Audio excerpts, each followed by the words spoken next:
Huge news for the unemployed. Mr. Breast is back in the limelight in a new bout of controversy. And this has to do with the most recent video from his gaming channel here, 1,000 players simulate civilization, boys versus girls. To give you a bit of context, essentially it was just two sides, 500 boys, 500 girls. There was a wall put up in between them, and they were given, I think it was like 7 days to develop their own civilizations. This is a Minecraft video formula that has been done for a couple of years now, where they just tried to build up a civilization. There have been huge videos doing this exact same formula prior, and it makes sense that MrBeast was interested in doing a civ format type of video, given the success of other civilization videos. It's a 50-minute video. I watched it all the way to the end. Spoiler alert, the boys' side ends up winning, and the way that the video is edited, you can't really tell that anything was really going wrong per se, you know, just standard stuff that you see, backstabbing, deceit, these kinds of things. But recently, these girls have come forward talking about the fact that there were Russians that had infiltrated the girls' side, Russian men, that were using AI images or deepfakes and pretending to be girls and then killing off other girls. These people were also leaving swastikas on signs. Also worth mentioning that apparently girls were selling their accounts to guys that were ending up using those. And apparently this was all exacerbated by the fact that this was very clearly understaffed from the point of view of these girls. We're going to be going over all of the details here and a lot of the back and forth that's been going on Twitter, but before we jump into it, if you're new here, consider subscribing, helps grow the channel. We're very close to hitting 100K. Give the video a like if you appreciate me compiling all this into one place for you. Potentially maybe a hype as well, perchance. But regardless if you do either of those things, thank you for watching. To start this all off, I figure I would go over the post that has kind of blown up this entire thing. It is sitting at nearly 10 million views, 168,000 likes, and we'll just get started from the top here. I was in this event, and of course they're replying to MrBeast's post about it. Please keep in mind that we only had like 3 to 6 hours of server time each day. The girls' side fell apart for some reason. This is what was said in the video. Number 1, we unironically had Russian guys use AI images / deepfakes to cheat their way onto the girls' side and then just start mass murdering every girl they could see. This went on for IRL days out of a week-long competition. Number 2, these guys also left signs around our side of the map with swastikas and sexist messages. Number 3, one girl on our side, Makio, independently looked into the socials of all these girls who were murdering other girls and found their YouTube channels and reported it to staff. I think it's important to note that there wasn't even a way for us to report things in the Discord server until she and other girls like mass ping staff for this functionality in the Discord server. Number 4, I'm not sure if it was ever confirmed, but there were also reports of girls selling their accounts to guys as well so the guys could sabotage the girls. Number 5, the girls' side had trans girls on it. There is nothing wrong with this except after it became common knowledge that there were Russian guys pretending to be girls and rumors of girls selling their accounts to guys, a lot of girls began reporting / targeting our trans girlies as infiltrators just because of the pitches of their voices, and it started this huge fight on the girls' side about transphobia and such. Number 6, so many girls died to traps set by the fake girls. It took the staff days to look into it, determine if those traps were set by fake girls or real girls, and return these girls from their wrongful deaths.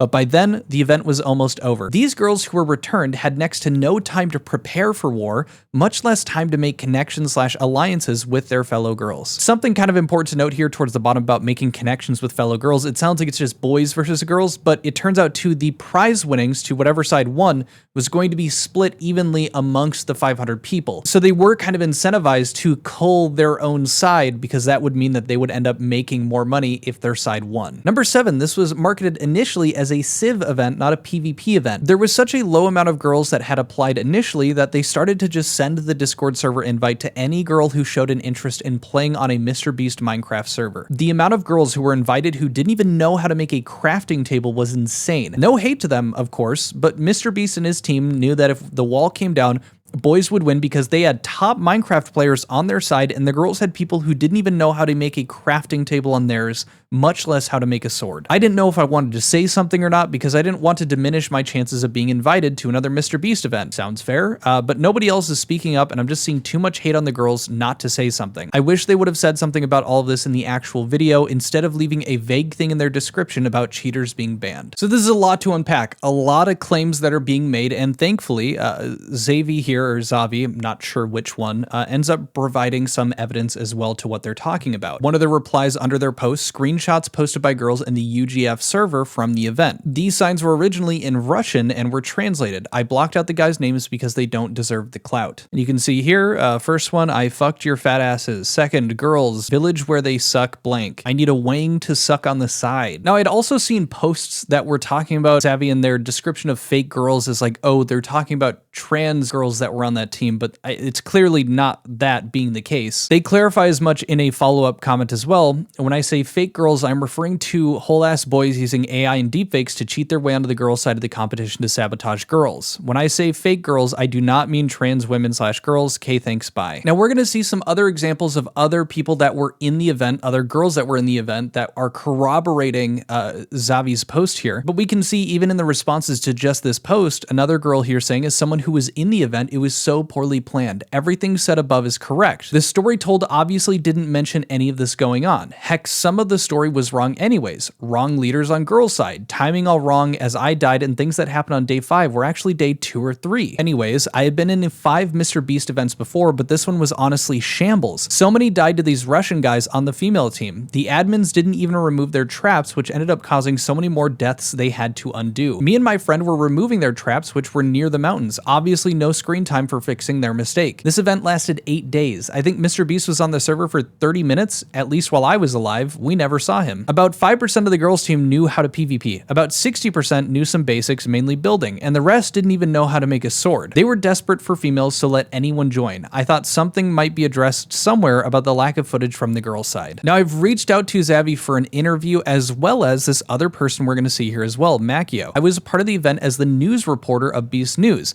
There's way too much stuff that happened during the event. I'm afraid to speak up, but I think it needs to be said. Number 1, yes, there was a lot of issues that happened behind the scenes. The Russian guys pretending to be girls were true. They were using AI, just using the same photo, basically quadruplets method, which the verification was just show your face and write your username and stuff. I was able to investigate them all and basically helped, thank you to one of the members helping me because they felt bad for the group's horrible actions, and was able to see their Discord server. One of them basically called me an evil detective woman, and then another one called me fat in DMs. Their goal was to basically be in a big video for content. In total, there were actually over 10 plus men pretending to be girls, and they were all friends. This resulted me into dying like 3 times and having to be revived because I was being targeted from that. But when I reported it all directly to the staff in DMs, they were dealt with pretty quickly, but sadly they were really understaffed. Number 2, there was a lot of death and having to revive through people glitching / lagging, making it even harder to report it all, having to fix it all, considering that all of the staffs are heavily understaffed and overworked. 3, I'm not going to defend the staff that much, but they did allow bribing. This means that there was a lot of bribing with real cash from the guy's side. Yeah, there was also an assassination curse rumor that every time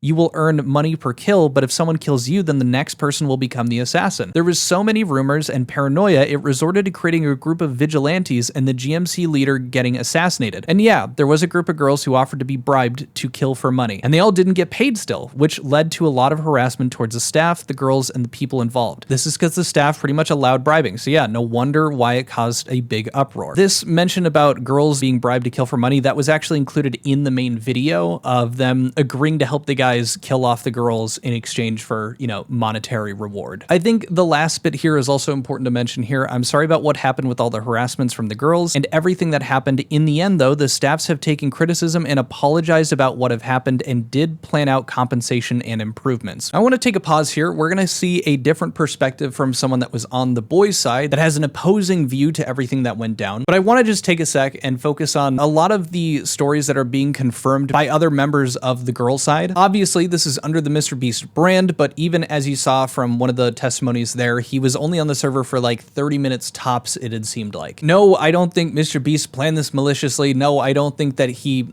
planned this to specifically favor the boys or anything like that. But it seems to be pretty clear that the sides were not equal, and that much was very obvious, even to just the people playing. There's repeated complaints about it being understaffed and clearly not prepped right. We're going to get in more of the technical issues as we continue on. And so overall, this kind of just sounds like a textbook drama for Jimmy where they did not put enough money into a video. They gave a financial incentive to a huge group of people and didn't actually seem to prep anything required or like the staff required to host this event and not deal with the issues that they did. Apparently, they didn't have a system to report people and they didn't have it running effectively. And as you're going to see here, it is very clear to pretty much everyone that they were incredibly understaffed when it came to their moderation team. It's these kinds of issues that are easily rectified by just not cutting corners and not just cheaping out when you can really just hire a few extra people and make this work way better. Additionally, I find it hard to believe that if you just paid these people a bit more than what it ends up breaking down to, which is like $100 as a winner if the entire team had won. I believe in total for the boys, they had like 350 people remaining, so they all got $140. It just feels like the way that this was monetized and stuff, they kind of set themselves up for running into issues like this. Had they just paid everyone a guaranteed sum, you know, maybe things would have shaken out differently. Maybe there wouldn't have been enough fighting for them to make a story out of it. I don't know. I'm not a creative producer. I don't know how these kinds of games work or how Civ videos are supposed to go, but I don't think it takes someone like that to clearly see that they were just making insane, stupid mistakes that just should not have been happening. Moving on though, we're going to see one perspective from the boys' side, but first I just wanted to go over a few other pieces that this other individual from the girls' side brings up in their post. They say, I didn't go into it thinking I'd win or even expecting to make it into a video. As a small content creator, I saw it as a good opportunity to gain experience and see how a large-scale filming operation works. But there were quite a few problems. Firstly, the whole event was poorly organized and riddled with tech issues. On the first day, almost everyone died of starvation because crops weren't growing and mobs weren't spawning. They go on to corroborate there was a lot of cheating going on. The girls' side got infiltrated by Russian hackers. The boys were bribing girls to kill members of their own team in exchange for DoorDash.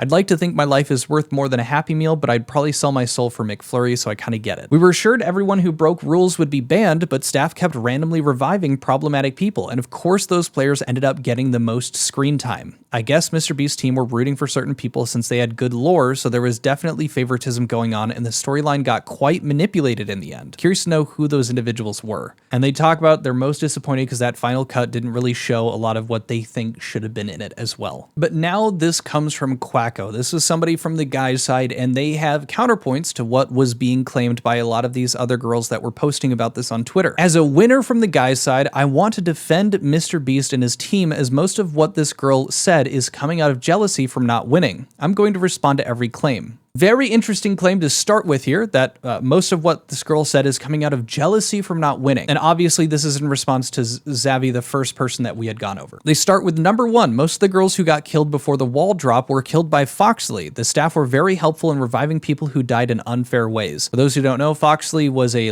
sleeper agent on the girls' side, and she was working in cahoots with a dude on the boys' side who was also killing off other dudes. Number two, while this is true, most of this got resolved in the first day or two, and you can't expect MrBeast to be responsible for the actions of 1,000 different people. And this is him talking about the guys leaving signs on the map with swastikas and sexist images. So it sounds like they had fixed that issue quite quickly, he's saying, in the first day or two. Number three, there is an active reporting system since it started, and I know this because a few of my friends/allies who died by lag or another unfair way on day one were able to report it and get revived. So they're claiming that there was a system ready for this. Number four, this is most likely not true. The guys' team was already competitively better, and I don't think even if it happened that the outcome of the event would have been different. And that's him talking about these girls apparently selling their accounts to guys so they could sabotage the girls. So that really just comes down to he said, she said there, like literally. Number five, this is in response to the girls' side having trans girls on it, and that kind of starting with, you know, people targeting them because you know, trans girls having their voices deeper, and these Russian dudes were, you know, pretending to be trans girls. He says, not going to speak on this topic too much, but yeah, like 30% of the girls' side weren't biologically female, and that definitely served a part in not keeping the girls' side united. We're going to see further clarification on 5 in a sec here. Number 6, he's responding to the girls dying by traps set by the fake girls. Took the staff days to look into it, determine if those traps were set by fake girls or real, and return those girls from their wrongful deaths. And apparently by then the event was almost over, which made it so that these girls had less time to prep for everything. He says the time the wall dropped got delayed by a few hours because girls kept complaining they had no time to prepare. Everyone on the server had more than enough time to prepare, and you should have been preparing since day one. That doesn't really seem to refute the point that she was making, saying that they were dying over and over and getting revived, so they didn't have time to prep like equipment and stuff, but maybe I'm reading that wrong. And then number 7, talking about this being marketed as a Civ event, not a PvP event. Part 1, this is wrong. Since the start, it was marketed as welcome to 1,000 player civilization boys versus girls, which obviously means it's a PvP PvP event. Hoodie, head of MrBeast Gaming, also told everyone multiple times that it is a MrBeast video and not an Ish Civ event, so it isn't going to follow the average role-playing dynamic of a Civ event. Ish is the person that was working with MrBeast on this. Part 2, I also wasn't the most experienced Minecraft player when it was first announced to me. I had to re-download Minecraft to play it and had a few days to practice. If you're complaining about some of the girls being horrible at the game, that's just a skill issue at the end of the day. I will say there is kind of a big difference between you re-downloading it and figuring it out versus girls playing the game that literally don't know how to make a crafting table or a sword. That being said, yeah, it still can just go down to being a skill issue because it's not like they're reviewing resumes or auditioning these people to, you know, actually be a part of the server. It doesn't seem like, at least. They showed some examples of them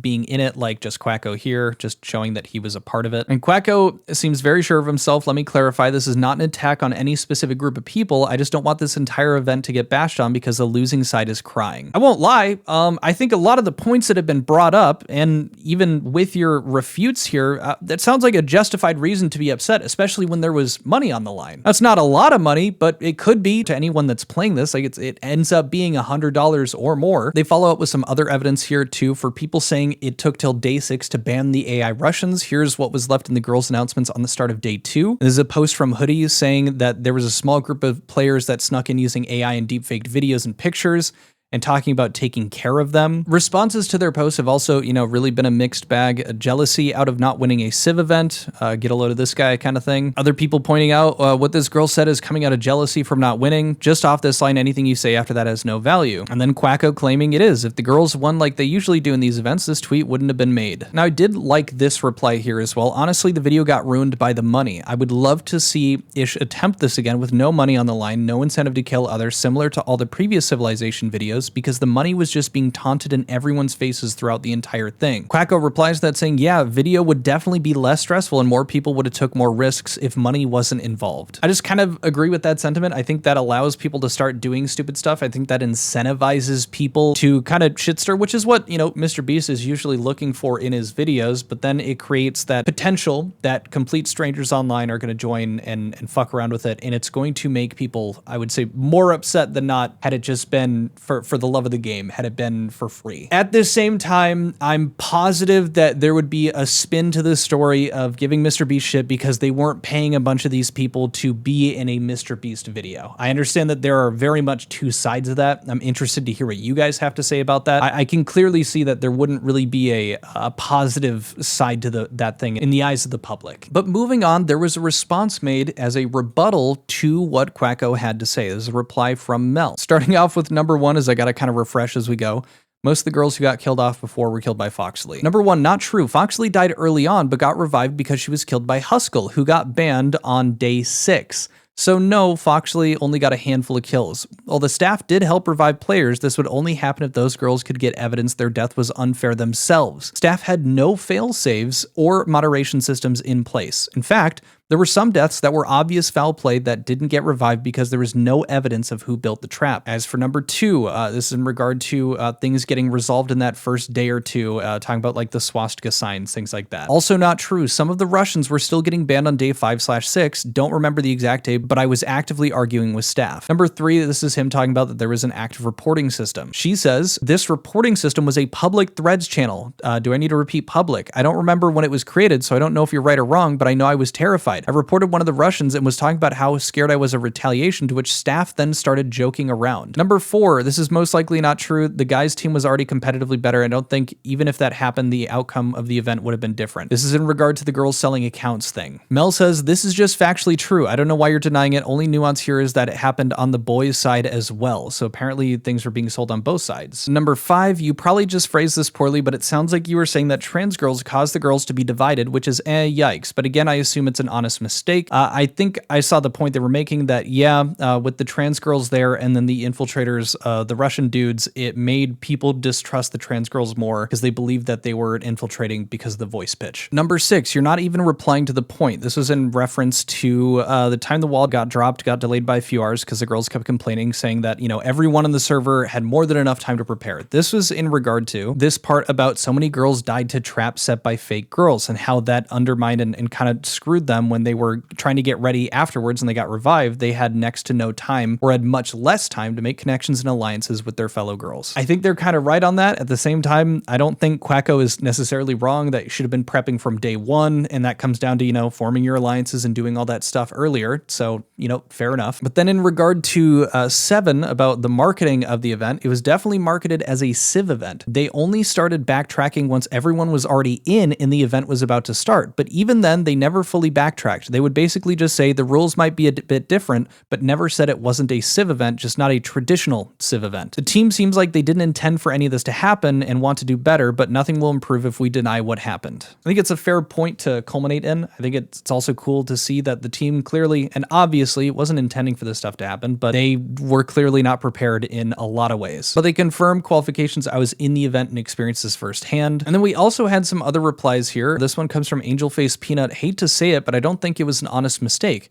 I found these tweets when researching, and then he blocked me after I confronted him about them and asked if his stance has changed. This is in regard to Quacko's politics, in regard to trans people. Keep in mind, these were pulled back from 2023, but obviously he got blocked by Peanut, so he didn't respond to this. You can read this at your own pace here. Another one here, just very clearly outspoken in regard to their opinions on trans people, which just kind of brings his point about that into question for a lot of the people that were a part of this. Now, I think probably the most balanced take throughout all of this comes from this last post I want to show you guys. This comes from Utiba. Here's my point of view of when I died, in which I feel like MrBeast might have been a bit biased towards the boys to try to help them win, with MrBeast leaking our location when we made an escape. And I'll just let this video play, pause it to make a pointer when they do.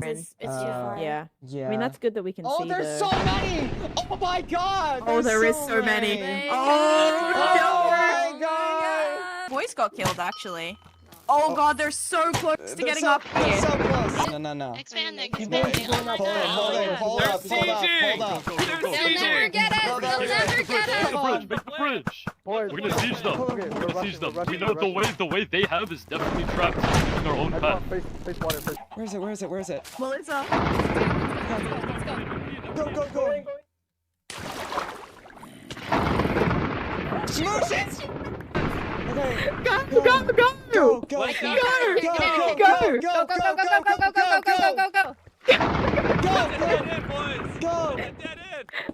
A half a heart. A half a freaking heart.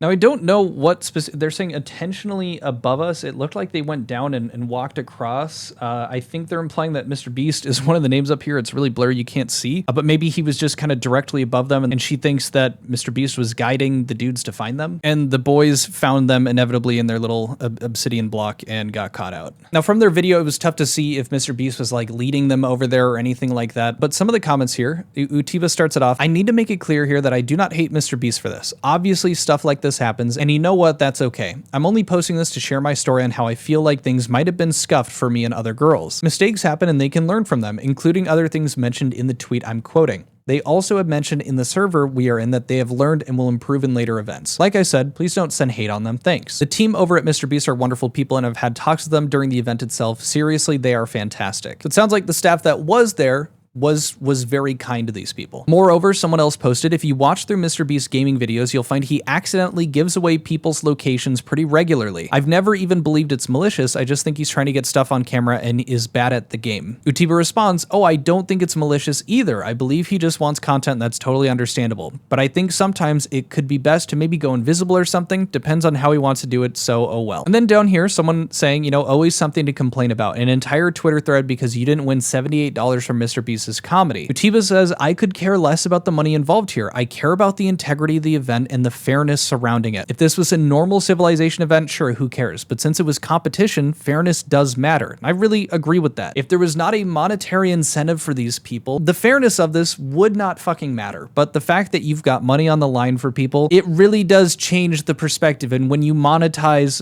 other people, you know, killing off other people to increase how much you're going to get, I think fairness should be a bigger part of making your game and making sure it's run fairly. Maybe I'm wrong and stupid for that, let me know in the comments. Additionally, to further clarify the leaking of their location, did MrBeast leak your location by being in close range? Pretty much, and also saying stuff to the boys that kind of hinted at where we were. Now, I said that was the last thing I want to show, but I want to include this one last bit here. I found this other post here from Cozy Goober. For anyone curious, this is my POV in a video with the Russian group. So we have some evidence from that group of Russians. I'm only going to read some of this as it's relevant to some of the points made earlier. Number one, I do have to give credit to an amazing moderator, as the MrBeast team seemed short-staffed. One mod stayed active for hours, even very late until 5 a.m., so reports were handled slowly because of the short staff. Because during that time, you had to either ping a mod or report it in a thread where everyone can see. So it wasn't until later where you can report things privately. They also make what seems to be a more balanced point. Number four, it wasn't just the boys infiltrating the girls' side that made us fall apart. It was a lot of background toxicity that really added up. Death threats were sent to people, and others got mad at girls and started arguing simply because we were talking to the other guy's side. And then to close that out, here is the video from their side. Of course, they have a photo showing another swastika sign, but then a video showing them meeting with the Russians here briefly. Oh, hold on. I'm going to say hello. Hello. Oh my god, you guys look so amazing.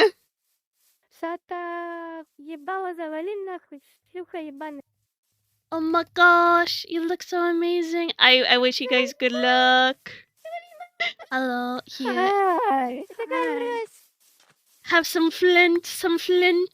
Hi. Hello. How are you? I'm doing good. I'm collecting materials right now. What you? Suck my dick.